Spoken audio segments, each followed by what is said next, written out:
என்னோடய ஸ்டைலில் தக்காளி தோசை பார்க்கலாமா? இதுக்கு பெரிய வெங்காயத்தை ஒரு 4-5 எடுத்து பொடி பொடியாக கட் பண்ணி வச்சுக்கோங்க. கூடவே 2 பெரிய சைஸ் தக்காளியும் அதே மாதிரி பொடி பொடியாக கட் பண்ணிக்கோங்க.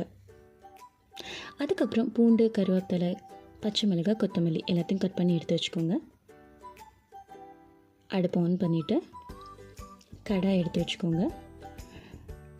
இப்போ கடாய் சூடானதுக்கப்புறமா அதில் கொஞ்சமாக ஆயில் ஊற்றிக்கலாம். இதில் கடுகு, கடலைப்பருப்பு, சீரகம் 3 போட்டு பொரிய விடுங்க. இது நம்ம தோசைக்கு நல்ல ஃப்ளேவர் கொடுக்கும். ஸோ கருக விட்டுறாதீங்க. இது கூட நீங்கள் கட் பண்ணி வச்சுருக்க கருவேப்பிலை, பூண்டு, கொத்தமல்லி, பச்சை மிளகாய் எல்லாத்தையும் போட்டு நல்லா கலந்து விடுங்க. நான் சொன்ன மாதிரி கருக விடாதீங்க, ஃப்ளேவர் முக்கியம்.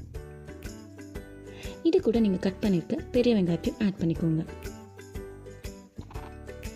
ஸோ இப்போ பெரிய வெங்காயம் நல்லா வெந்துருச்சு. இது கூட தக்காளி ஆட் பண்ணிக்கலாம். இது வேகிறதுக்கு நான் கொஞ்சம் கல்லுப்பு போடுறேன். நீங்கள் தூளுப்பு போட்டாலும் ஓகே தான். அதில் 1 ஸ்பூன் மிளகாய் பொடி போட்டு நல்லா கலந்து விட்டுக்கோங்க. இப்போது மூடி போட்டு ஒரு 2 நிமிஷம் இதை நீங்கள் வேக வைக்கலாம். பார்த்தீங்களா, எண்ணெய் பிரிஞ்சு நல்லா வெந்துருச்சு. ஆக்சுவலாக இந்த மாதிரி இருக்க தாளிப்பை நான் அப்படியே சாப்பிடுவேன். யாருக்கெல்லாம் இந்த பழக்கம் இருக்குன்னு கமெண்ட் பண்ணுங்கள். இப்போ ஒரு மிக்ஸி ஜார் எடுத்து நீங்கள் தாளித்து வச்சுருக்கிறத அதில் மாற்றிக்கோங்க. இதை நீங்கள் கொஞ்சம் குறக்குறப்பாகவே அரைச்சிக்கோங்க. ரொம்ப குழக்குழன்னு வேண்டாம். அப்போ தான் நமக்கு தோசையில் ஒவ்வொரு பைட்லேயும் அந்த ஆனியன் டொமேட்டோவோட டேஸ்ட் நமக்கு நல்லா தெரியும். ஸோ இப்போ நான் ஆல்ரெடி அரைச்சிருக்க அரிசி மாவு எடுத்துக்கிட்டேன். இது கூட நீங்கள் ரெடி பண்ணி வச்சுருக்க அந்த விழுதை உள்ளே ஊற்றி கலக்கிக்கோங்க. ஆக்சுவலாக இந்த மாதிரி தோசை எப்பயுமே சூப்பராக இருக்கும். நார்மலாக தோசைனாலே எல்லாருக்கும் பிடிக்கும். பட் இது மாதிரி ட்ரை பண்ணி பாருங்கள், இன்னும் சூப்பராக இருக்கும். கிட்ஸுக்கு நீங்கள் லஞ்ச் பாக்ஸுக்கு கூட இதை நீங்கள் ரெடி பண்ணி தரலாம். இதுக்கு நீங்கள் சட்னியோ இல்லை குருமா அந்த மாதிரி கூட வச்சுக்கணுன்னு அவசியம் இல்லை. வெறும் தோசையே அட்டகாசமாக இருக்கும். ஸோ இது மாதிரி நல்லா கலந்து விட்டுக்கோங்க. மாவோட கலர் நல்லா சேஞ்ச் ஆகிறது நமக்கு தெரியும். ஸோ நல்லா கலந்து எடுத்துக்கோங்க.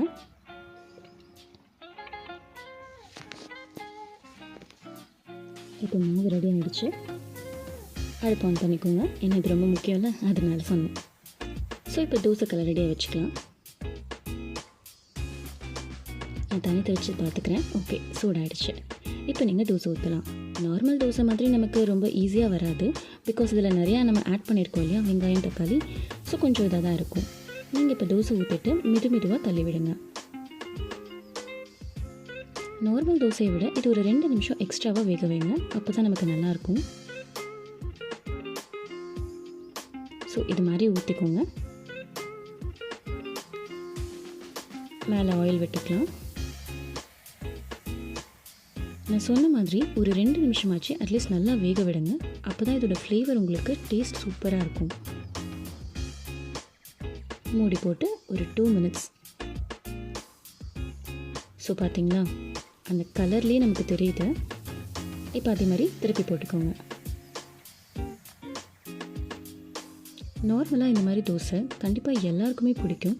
ஈஸியாகவும் இருக்கும். கண்டிப்பாக ட்ரை பண்ணி பாருங்கள் இந்த மாதிரி.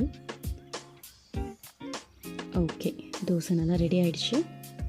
பிளேட்டுக்கு நாம் இப்போது மாற்றிக்கலாம்.